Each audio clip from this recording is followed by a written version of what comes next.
Hello, welcome to Scull RPG Podcast. My name's Dwight Scull. My name's Jacob Scull. And today we're going to teach you how to tell your story. Hey, Jacob. So for the next, 3 podcasts, we're going to do, maybe 4, we're going to do something a little different. Okay. We're going to build a kind of a mini game. We're going to create a scene. We're going to create a cast of characters, and we're going to create a certain monster for it. Okay. But before we do any of those things, we need to talk about what is killer horror. Oh, yeah.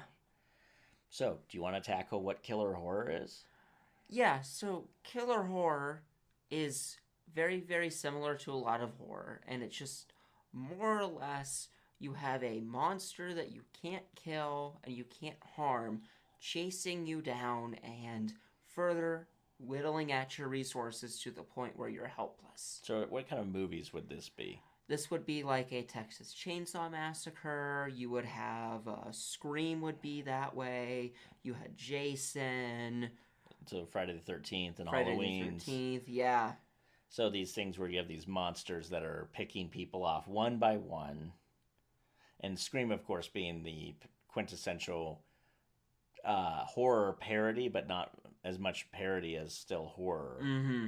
Where you have the rules of horror and things are laid out. So the killer is there's a killer in your midst. He could be supernatural or it could be one of your own. Mm-hmm. Doesn't have to be a guy either. And that's just picking things off one by one. Yep. So what I like about killer horror and as a general genre in gaming especially is that you can build in a lot of air of suspense and mystery. Mm-hmm. And how you do that in general. So before we get into any specifics on a game that we're going to kind of help you create, is you want to have let's just talk about the basic elements. You need a scene that's a closed loop scene, and a closed loop is I've covered it before, but a closed loop is an area where you can't get out of.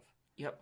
So it's actually why I love 1980s television. Also, probably because I was in elementary school in the 80s, and you always kind of fondly remember the decade that you were in elementary school because life was free and clear and no taxes or job or any, and hormones hadn't hit, so you don't have like heartbreak. But that said, one of the cool things that I liked about that era is because so many of the shows around Halloween would have a snowstorm. And since, we're from Colorado, we've seen snowstorms where we've been snowed in for a couple of days. And then so they're snowed in a in a cabin where they were going to go skiing, and then the power goes out and the electricity is flaky, but the phones are cut, and so now you're stuck, right? Yep. The nearest person is miles away, and if you try to go get them, you'll die. Yep. You need to be able to have a closed loop so nobody can go and get help. I mean, that's why how many cars don't start magically in those movies? Exactly. Oh, we found a car and it doesn't work. There's actually a really hilarious Geico commercial on the television right now where there's a group of like 5 or 6 kids screaming, and there's a Jason-like character there. Just go hide behind the rusty chainsaws because you make all the bad decisions in a horror movie. Exactly. But like one of the options was, why don't we just get in the running car? And the answer was like, that's too obvious. Like, I guess you're right. We'll go hide behind the wall of rusty chainsaws, and then the murderer guy's like, what is going on? Like, this is so easy, like, that said, this is exactly what you need though, is this closed loop. You can't escape. So it works really well for players that if you're playing in like a D&D setting or any kind of magical setting where they have the ability to teleport or move into different planes of dimensions and stuff, that needs to be you need to do this before they get that spell. Mm-hmm. Otherwise, it's too easy. So you need to put them in a situation where they can't leave. And actually, Endurance Elements is a really good one. So you have your scene. You have to come up with a closed loop. Okay?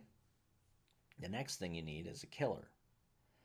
So one way to do the killer, of course, is to put them in a room with other NPCs of equal level. And you can do the typical kind of murder mystery dinner trope type of thing. The lights go out, someone gets killed, and it's obviously somebody in this room has killed them. That's one way to go. The other thing you can do is combine it with monster horror. Mm-hmm. Monster horror is fun because now there's a monster stalking you. But to do that, that monster has to have some pretty cool abilities. So one would be invisibility. Yep. Could you think of another one you maybe want to have on a monster like that? You could have like a turn to stone because every time they look at the monster, it's so horrific that something happens to them. So you have a basilisk or a gorgon or a Medusa type of a character. And Mm-hmm. again, one of the cool things you'd want to do with this is homebrew your monster so that your metagamers can't know what's happening. Or you might want to add some things to a normal D&D monster that makes it so it's truly terrifying that nobody knows what it really is. Yeah, that's another good way to go. Right, where their lures kind of give them ideas of what things could be, but not like, oh, you know that this is a like that doesn't work in this game scenario. Yeah, make it more legendary. Going back to like standard myths. Yeah. There's only one or two Cyclopses running around because they're not really a normal animal. Right. There's hundreds of wolves around, but there's not a handful of these things out. They're legendary. Right. So then maybe the DC to even know what the heck it is like a 35. Yeah. And your 5th level character's not even going to come close.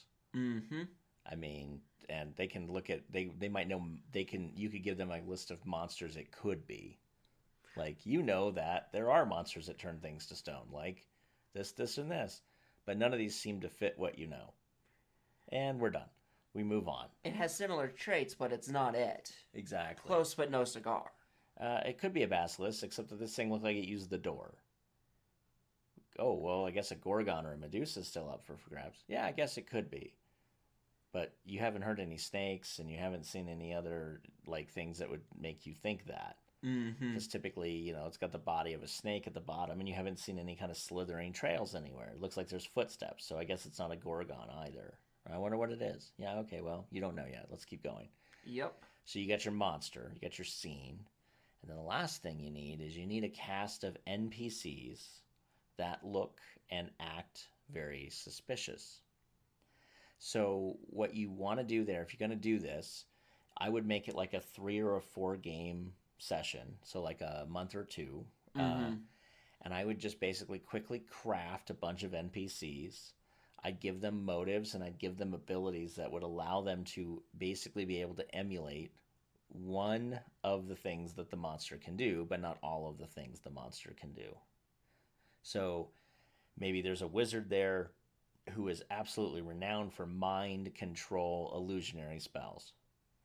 Because here's the fun part about mind control spells, is what you saw actually what you saw?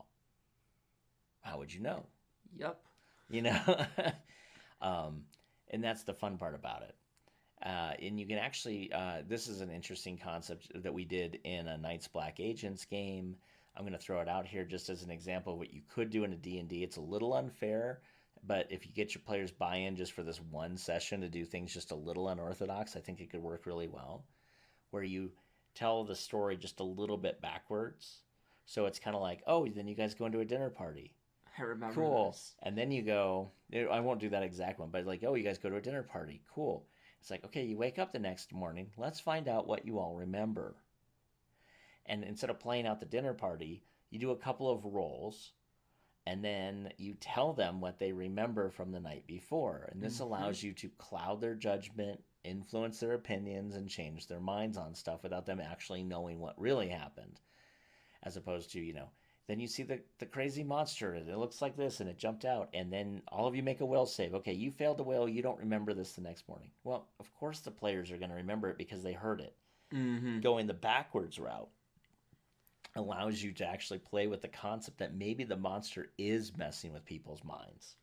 Yeah. And no one really knows, like, especially if you make them do like 10 rolls, and you just in your brain, you just go, okay, roll number 6 is the only roll that actually matters. Okay, guys, start rolling me. I need 10 rolls. Tell me what all you have on the first round. Okay, thank you. Second round. And you keep going. Then you get to round 6. You're like, cool, only one of them made it. So I'm going to give them 5 different stories, because, one for each of my 5 players or 4, whoever you have. And each of those stories is going to look different. And now the question is, who was right? Mm-hmm. So that's the beginning. So stay tuned for the next couple of episodes because we're going to actually really just flesh this whole thing out. Hey, thanks for listening. And for more resources, please go to skullrpg.com.